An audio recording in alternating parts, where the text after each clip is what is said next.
अब हम देखते हैं 12.3 प्रश्नावली का पहला क्वेश्चन। तो पहला क्वेश्चन इस तरीके का चित्र दिया हुआ है। इसमें दिया गया है कि PQ बराबर है 24 सेंटीमीटर और PR बराबर दिया गया है 7 सेंटीमीटर। ये इसकी माप दी गई है सवाल में। ये कोई सवाल है जिसमें इस तरीके का चित्र दिया गया है। बोला गया है कि इसकी PQ की लंबाई जो है वो है 24, PQ बराबर 24 सेंटीमीटर है और PR बराबर 7 है। चित्र छोटा बड़ा इस तरीके से बनाना चाहिए था हमें। तो इस तरीके से माप दी गई है। तो हमें ये बताना है इस छायांकित भाग का क्षेत्रफल, यानी यहां और यहां जो भाग है इस भाग का क्षेत्रफल क्या होगा। ये केंद्र है, यहां पर केंद्र है। अगर केंद्र है तो कोई जीवा वृत्त को दो भागों में बांट देती है। एक भाग छोटा बड़ा हो सकता है। कोई भी जीवा, अगर जीवा का मतलब जो उस परिध के दो बिंदुओं को मिलाती हो। देखो परिध पर एक बिंदु ये है, एक बिंदु ये है, परिध पर दोनों है, दोनों को मिलाने वाली रेखा है। तो ये वृत्त को दो भागों में बांटती है। अब छोटे बड़े भाग हो सकते हैं, लेकिन अगर जीवा केंद्र से होकर जाती है, केंद्र से अगर होकर जाएगी, इसका मतलब वो जीवा उस वृत्त की व्यास है। और अगर व्यास है तो इसका मतलब है कि वो व्यास वृत्त को दो बराबर भागों में बांटेगा। यानी इधर का एक भाग और इधर का दूसरा भाग, दो बराबर भाग बनेंगे इस तरीके से। तो हमें देखो इसका मतलब ये क्या होगा, हमें निकालना है इस छायांकित भाग का क्षेत्रफल निकालना है। तो हम क्या करेंगे, देखो ये पूरा आधा, अगर इस ये व्यास है तो इसका मतलब इस व्यास के नीचे वाला भाग, एक भाग ये है और एक भाग ये है। तो अगर हम वृत्त का क्षेत्रफल निकाल लें और दो का भाग कर दें यानी आधा कर दें, तो इसका मतलब आधे का क्षेत्रफल आ जाएगा। यहां से इस लाइन के नीचे से पूरे का क्षेत्रफल इतना ही पूरा आ जाएगा।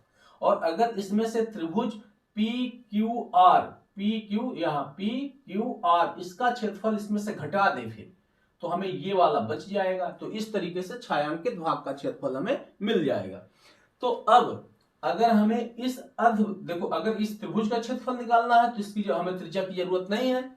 हमें दिया गया है लंब दिया गया है, यानी ऊंचाई त्रिभुज की दी गई है, आधार दिया गया है, तो निकल जाएगा त्रिभुज का क्षेत्रफल। लेकिन अगर हमें इस अर्धवृत्त का क्षेत्रफल निकालना है तो हमें क्या करना होगा, इसकी त्रिज्या चाहिए। त्रिज्या कैसे निकालेंगे, इसकी त्रिज्या यहाँ देखो, ये यहां से यहां तक ये व्यास है, ये व्यास है। और अगर हमें ये पता चल जाए तो ये व्यास का आधा कर देंगे तो त्रिज्या हो जाएगी। तो यानी अब इसे पता करना है। अब हम देखते क्या है, जो हमारा त्रिभुज PQR है ये समकोण त्रिभुज है, समकोण है। और अगर समकोण है तो होता है कर्ण का स्क्वायर बराबर लंब का स्क्वायर प्लस आधार का स्क्वायर, ये फार्मूला है। तो ये पाइथागोरस प्रमेय से, तो ये देखो क्या हो जाएगा, ये इसका लंब है। लंब की वैल्यू कितनी है, लंब की वैल्यू है 24 का स्क्वायर प्लस आधार कितना है, ये आधार इसका 7 है, तो 7 का स्क्वायर बराबर कर्ण को हम क्या लिख सकते हैं, QR, यही हमें पता करना है। तो 24 का स्क्वायर करेंगे तो ये हो जाएगा 576 प्लस 7 का स्क्वायर करेंगे तो हो जाएगा 49, जोड़ेंगे तो हो जाएगा 625। और इस तरीके से QR बराबर, यहाँ QR स्क्वायर बराबर 625, तो QR बराबर अंडर रूट हो जाएगा। और इसे हम लिख सकते हैं 25 गुणते 25, 25 गुणते 25, यानी 25 का स्क्वायर और 25 का जोड़ा बन रहा है, 25 बाहर निकल जाएगा, यानी QR बराबर हो जाएगा 25 सेंटीमीटर। ये यहां से यहां तक की दूरी हो जाएगी 25 सेंटीमीटर। और यही वृत्त का क्या होगा, QR क्या है, वृत्त का व्यास है। वृत्त का व्यास क्या है, वृत्त का व्यास है QR, अब बराबर कितना 25 आया है। तो अगर इसकी त्रिज्या की बात करें तो त्रिज्या क्या होती है, आधी हो जाती है व्यास का, यानी 25 का आधा। तो अब हमें क्या करना है, इस छायांकित भाग का क्षेत्रफल निकालना है। छायांकित भाग का क्षेत्रफल अभी हमने बताया था। पहले हम इस पूरे अर्धवृत्त, जो यहाँ इस जो व्यास है इसके नीचे वाले पूरे का क्षेत्रफल निकाल लेंगे। तो ये हो जाएगा छायांकित भाग का क्षेत्रफल, छायांकित भाग का क्षेत्रफल। और ये बराबर होगा अर्धवृत्त का क्षेत्रफल, अर्धवृत्त का क्षेत्रफल माइनस त्रिभुज, अगर ये अर्धवृत्त है यहां से लेकर ये पूरा, और इसमें से इस त्रिभुज PQR का क्षेत्रफल, PQR का क्षेत्रफल हम घटा देंगे इसमें से।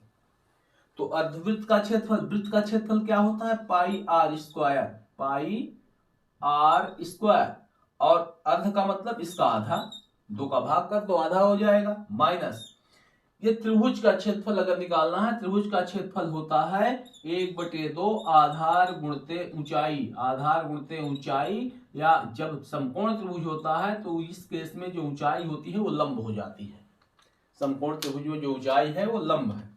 तो अब इसकी वैल्यू रख देते हैं, ये हो जाएगा 1/2 पाई आर की वैल्यू, यहाँ पे आ चुकी है, यानी त्रिज्या आ चुकी है 25/2 का होल स्क्वायर, माइनस 1/2, आधार की वैल्यू है 7, लंब की वैल्यू है 24, इससे अगर इससे काटेंगे तो ये हो जाएगा 12, ये हो गया 1/2, पाई की वैल्यू होती है 22/7, जिसका हो जाएगा 25/2 गुणते 25/2, 2 बार इसका गुणा करेंगे क्योंकि स्क्वायर लगा है, माइनस 7 में 12 का गुणा करेंगे 84। अब इससे ये कैंसिल कर सकते हैं, यहाँ पे आ जाएगा 11, 11 का 25, इसे फिर से आगे लिखेंगे तो 11 गुणते इन दोनों का गुणा कर लेंगे तो ये हो जाएगा 625/7, चौक 28, 7 दूना 14, 14 दूना 28, 28 माइनस 84। अब इन दोनों का 11 में 625 का गुणा करेंगे, यहां लिख लेते हैं बराबर 11 में 625 का अगर गुणा करेंगे तो ये हो जाएगा 68, इसका 11 में इसका गुणा करना है तो ये हो जाएगा 68/28 माइनस 84, इतना हो जाएगा। इससे अगर हम एलसीएम ले लेंगे, या तो अपने से आप लोग कर सकते हैं, नहीं तो देखिए एलसीएम अगर इसका लेते हैं तो 28 एलसीएम लेंगे, इसके नीचे कुछ नहीं है तो 1 होगा, तो ये जाएगा 68/75 माइनस 28 और 84 का गुणा करेंगे तो गुणा आप लोग करिएगा तो ये हो जाएगा 23/52, इतना होगा। गुणा करने के बाद इसका और इसका गुणा करेंगे, इतना आएगा, बराबर ये हो जाएगा। इसमें से अगर इसे घटाएं तो इसमें से इसे घटाओ चलो तो ये हो जाएगा 45/2/3/28, और अब इसका अलग से आप भाग कर लीजिएगा। भाग जब हम करेंगे तो ये हो जाएगा लगभग 161.54 सेंटीमीटर स्क्वायर, इसका क्षेत्रफल इतना आएगा, यानी इस छायांकित भाग का जो क्षेत्रफल होगा वो इतना होगा। तो जब छायांकित भाग का क्षेत्रफल निकालना होगा तो यहाँ पे अर्धवृत्त है, अर्धवृत्त का क्षेत्रफल निकाल लेंगे, उसमें से इस त्रिभुज के क्षेत्रफल को घटा देंगे और जो आएगा वही छायांकित भाग का क्षेत्रफल हो जाएगा। चलिए अगला क्वेश्चन देखते हैं, क्वेश्चन नंबर 3। इसमें दिया गया है कि एक चित्र दिया गया है, इसमें बोला गया है कि ये वर्ग है, ABCD जो है, ABCD क्या है, वर्ग है, और इसकी भुजा की जो लंबाई दी गई है वो बोला गया है 14 सेंटीमीटर, यानी सभी भुजाएं अगर वर्ग है तो वर्ग की चारों भुजाएं बराबर होती हैं, ये भी 14, इधर भी 14, इधर भी 14 और इधर भी 14, सब 14। ये दोनों अर्धवृत्त है, सवाल में दिया गया है, इस तरीके से एक चित्र दिया गया है, बोला गया है इस छायांकित भाग का क्षेत्रफल निकालो, जबकि ये ABCD जो है वो वर्ग है, जिसकी एक भुजा की लंबाई 14 सेंटीमीटर है, तो वर्ग में अगर एक की 14 है तो सब बराबर होती हैं भुजाएं, और ये दोनों अर्धवृत्त हैं, तो हमें इस छायांकित भाग का क्षेत्रफल निकालना है।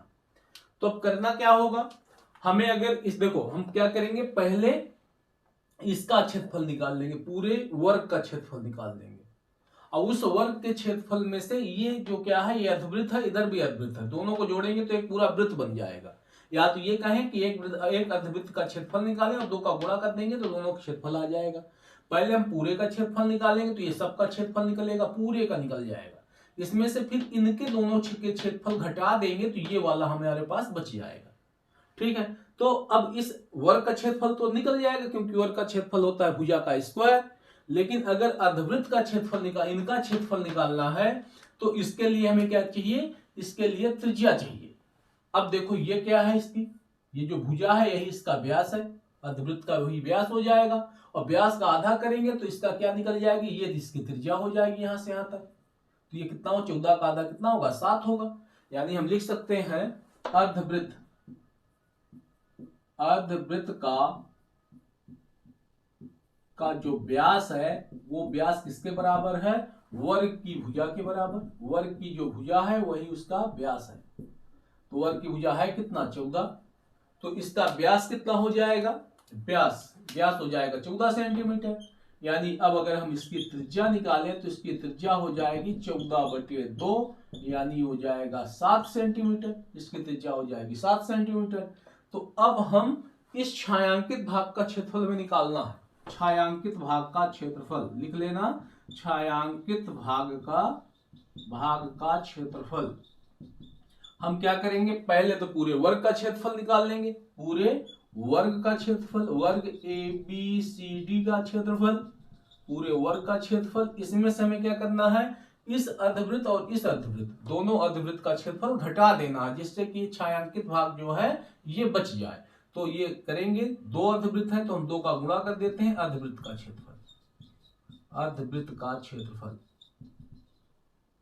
क्षेत्रफल। तो वर्ग का क्षेत्रफल क्या होता है, भुजा का वर्ग। भुजा का वर्ग होता है वर्ग का क्षेत्रफल अगर निकालना हो, यानी भुजा गुणते भुजा माइनस 2 गुणते वृत्त का क्षेत्रफल होता है πr²। अर्धवृत्त की बात हो रही है तो 2 का भाग, वृत्त के क्षेत्रफल में 2 का भाग कर देंगे तो वो क्या होगा, अर्धवृत्त हो जाएगा। अर्धवृत्त का क्षेत्रफल ये हो जाएगा इंटू 2, क्योंकि 2 है। और ये अगर दोनों को जोड़ेंगे तो ये दोनों पूरा वृत्त बन जाएगा। देखो यहाँ 2 से 2 कैंसिल, तो ये पूरा वृत्त हो गया। πr² वृत्त का क्षेत्रफल होता है। अब इनकी सबकी वैल्यू, वृत्त इसका वर्ग का क्षेत्र भुजा कितनी दी गई है 14, तो 14 का स्क्वायर माइनस पाई की वैल्यू 22/7 और r की वैल्यू कितनी आई है, r की वैल्यू आई है 7, यानी 7 का स्क्वायर। इस 7 में से एक 7 कैंसिल, बराबर 14 का स्क्वायर करेंगे तो 196 माइनस इसका इसमें गुणा करेंगे तो 154 बराबर 2, 9 में से 5 गया 4 सेंटीमीटर स्क्वायर। तो इस छायांकित भाग का जो क्षेत्रफल होगा वो 42 सेंटीमीटर स्क्वायर होगा। ठीक है, दिया गया इस तरीके का एक चित्र दिया गया है। बोला गया है कि ये ए बी सी और इधर डी, ये कोई वर्ग है और इसकी प्रत्येक भुजा 4 सेंटीमीटर की है। ये भी 4 है, ये भी 4 सेंटीमीटर है, ये भी 4 सेंटीमीटर है और ये भी 4 सेंटीमीटर, सभी 4 सेंटीमीटर। बीच में 2 सेंटीमीटर व्यास का, इसका व्यास, ये व्यास है, इसका व्यास कितना है 2 सेंटीमीटर, ये 2 सेंटीमीटर है। इसका 2 सेंटीमीटर व्यास का एक वृत्त बीच में बनाया जाता है और किनारे किनारे 1 सेंटीमीटर के चाप खींचे जाते हैं। यानी ये 1 सेंटीमीटर, यहां से यहां तक की दूरी कितनी है 1 सेंटीमीटर, यहाँ के यहाँ तक दूरी कितनी है 1 सेंटीमीटर, यहां से यहां तक की दूरी 1 सेंटीमीटर है। तो हमें ये बताना है कि जो ये वृत्त का, यानी अगर ये जो वर्ग दिया गया है इसके बीच में जो इस तरीके का ये क्षेत्र बचता है, इधर जो कलर कर दे रहा हूं मैं, इसका क्षेत्रफल क्या होगा, जो कलर वाला क्षेत्रफल है। यानी हमें क्या करना है, पहले इस तरीके का एक वर्ग है, वर्ग में 2 सेंटीमीटर के बीच में है, बगल बगल किनारे किनारे इस तरीके के बने हैं, 1-1 सेंटीमीटर के चाप इस तरीके से खींचे गए हैं। तो हमें यह बताना है कि इस छायांकित भाग का क्षेत्रफल कितना होगा। तो पहली बात तो देखो, इसका ये जो बीच में वर्ग है, बीच में वृत्त है, तो इसका क्षेत्रफल अगर निकालना है तो ये 2 सेंटीमीटर इसकी त्रिज्या है, इसका व्यास है, तो इसकी त्रिज्या कितनी होगी 1 सेंटीमीटर होगी। इसका नाम चलो ओ दे देते हैं। तो ओ केंद्र वाले वृत्त का क्षेत्रफल अगर निकालना है तो इसका पहले त्रिज्या निकाल लेंगे, फिर इसका क्षेत्रफल निकाल लेंगे। और इसमें हमें निकालना क्या है, इस छायांकित भाग का क्षेत्रफल। हम पहले क्या करेंगे, इस पूरे वर्ग का क्षेत्रफल निकाल लेंगे। हमें भुजा दी गई है, वर्ग का क्षेत्रफल कर देंगे, निकल जाएगा, वो स्क्वायर कर देते हैं। अब उसमें से अगर हम इसे घटा दें, इसे घटा दें, यानी क्या क्या घटाना है, पहले हम पूरे का निकाल लेंगे क्षेत्रफल, पूरे का निकालेंगे। इसके बाद हमें घटाना है इसका क्षेत्रफल, ये और ये, इन पांचों को घटा दें, इन सब का क्षेत्रफल घटा दें, तो जो ये छायांकित भाग बचेगा इसका क्षेत्रफल बच जाएगा। तो हमें जरूरत क्या क्या है, हमें इनका क्षेत्रफल चारों का चाहिए और इसका चाहिए। इसका तो निकल जाएगा आसानी से, क्योंकि हम लिख सकते हैं इससे। देखो एक दिया गया है वर्ग, ये ABCD क्या है, वर्ग है, ये वर्ग है। तो अगर इसका क्षेत्रफल निकालना होगा तो वर्ग का क्षेत्रफल अगर हम निकालें, वर्ग का क्षेत्रफल तो ये हो जाएगा भुजा का स्क्वायर यानी 4 का स्क्वायर, भुजा इसकी 4 है, बराबर 16 सेंटीमीटर स्क्वायर। ये इसकी भुजा हो गई, और भुजा हो गई 4, तो 4 का स्क्वायर हो जाएगा 16 सेंटीमीटर स्क्वायर। इस वर्ग का क्षेत्रफल क्या होगा? 16 सेंटीमीटर स्क्वायर। अब ओ केंद्र वाले वृत्त का क्षेत्रफल अगर निकालें, तो वृत्त का क्षेत्रफल निकालना होगा, तो वृत्त का पहले व्यास कितना दिया गया है? 2 सेंटीमीटर। तो अगर ये इसकी त्रिज्या की बात करें, व्यास दे दिया गया, त्रिज्या की बात करें तो इसकी त्रिज्या बराबर हो जाएगी, तो इसका व्यास का आधा यानी 1 सेंटीमीटर, त्रिज्या 1 सेंटीमीटर।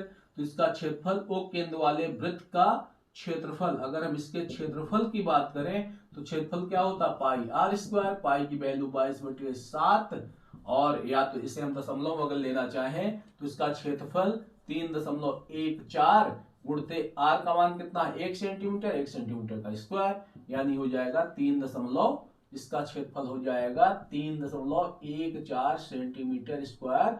इस बीच वाले वृत्त का क्षेत्रफल, बीच वाला जो वृत्त है इसका क्षेत्रफल इतना आ गया। अब हम जो किनारे चार इस तरीके के वृत्तखंड टाइप के दिए गए हैं, त्रिज्यखंड दिए गए हैं, तो इनका क्षेत्रफल, तो यहाँ देखो वर्ग जो है इनकी भुजाएं 90 अंश का कोण बनाती हैं। तो एक तरीके से अगर एक को देखो तो ये क्या हो जाएगा? ये एक त्रिज्यखंड टाइप का बन गया है, त्रिज्यखंड बन रहा है जो केंद्र पर कितने अंश का कोण बनाता है? 90 अंश का। तो इस एक त्रिज्यखंड का अगर हम क्षेत्रफल निकालें और उसमें 4 का गुणा कर दें तो फिर क्या हो जाएगा? इन चारों का निकल जाएगा क्षेत्रफल। तो लिखेंगे चारों त्रिज्यखंडों का क्षेत्रफल, तो चारों त्रिज्य खंडों का क्षेत्रफल अगर चारों का निकालना चाहे तो 4 गुणते 1 का, और 1 का क्या होगा? फार्मूला, त्रिज्यखंड का फार्मूला क्या होता है? θ/360 गुणते पाई, क्योंकि वृत्त के क्षेत्रफल में से निकालते हैं त्रिज्यखंड, तो पाई आर स्क्वायर, इससे निकलेगा। ये 4 क्यों किया गया है? क्योंकि इसमें चार त्रिज्यखंड है, 1 2 3 4, इसलिए 4 का गुणा 1 का ये होगा, 1 का क्षेत्रफल इतना होगा, 4 का गुणा कर देंगे तो चारों का एक साथ निकल जाएगा। तो ये बराबर हो जाएगा 4 गुणते थीटा की वैल्यू कितनी है? तब 90 अंश, क्योंकि ये जो भुजाएं होती हैं वर्ग की वो 90 अंश का कोण बनाती हैं। तो ये हो जाएगा 90, थीटा का मान 90 अंश बटे 360 अंश गुणते पाई की वैल्यू 3.14, आर की वैल्यू 1, क्योंकि त्रिज्या इसकी कितनी दी गई है? कितना है? 1 है, तो 1 का स्क्वायर। तो इस तरीके से इसे काटेंगे इससे, तो यहाँ पे आ जाएगा 4, 9 चौक 36, 4 से 4 कैंसिल करेंगे तो ये हो जाएगा 3.14 गुणते 1 का स्क्वायर, यानी इतना ही आएगा, इतने सेंटीमीटर स्क्वायर। तो अब देखो हमें किसका क्षेत्रफल मिल गया? वर्ग का क्षेत्रफल हम निकाल लिए, हम इस बीच वाले वृत्त का क्षेत्रफल निकाल लिए, और इन चारों वृत्त त्रिज्यखंडों का क्षेत्रफल निकाल लिए। अब हमें करना क्या है? पहले वर्ग का क्षेत्रफल में से इसको घटा देंगे, इन चारों को घटा देंगे, तो हमें इस छायांकित भाग का क्षेत्रफल मिल जाएगा। तो हम लिखेंगे नीचे छायांकित भाग का क्षेत्रफल, छायांकित भाग का क्षेत्रफल बराबर हो जाएगा वर्ग, ये वर्ग का क्षेत्रफल माइनस बीच वाले, या बीच ओ केंद्र वाले लिख देते हैं, चलो ओ केंद्र वाले वृत्त का क्षेत्रफल माइनस चारों 4 टाइम्स त्रिज्यखंड का क्षेत्रफल, ये त्रिज्यखंड लिखा है, त्रिज्यखंड का क्षेत्रफल घटा देंगे तो ये हो जाएगा वर्ग का क्षेत्रफल 16 आया है, सॉल्व कर चुके हैं अपनी बार, माइनस ओ केंद्र वाले वृत्त का क्षेत्रफल कितना आया है? 3.14 आया है। चारों त्रिज्यखंडों का क्षेत्रफल चारों का कितना आया है? चारों का इतना आ गया है 3.14, इसका भी आया है। तो ये हो जाएगा 16 माइनस 6.28, और अगर 6.28 16 में से घटाएंगे तो ये हो जाएगा 28, ये 62 दशमलव, यहाँ हो जाएगा 9.62 सेंटीमीटर स्क्वायर। इस छायांकित भाग का क्षेत्रफल हमें मिल जाएगा।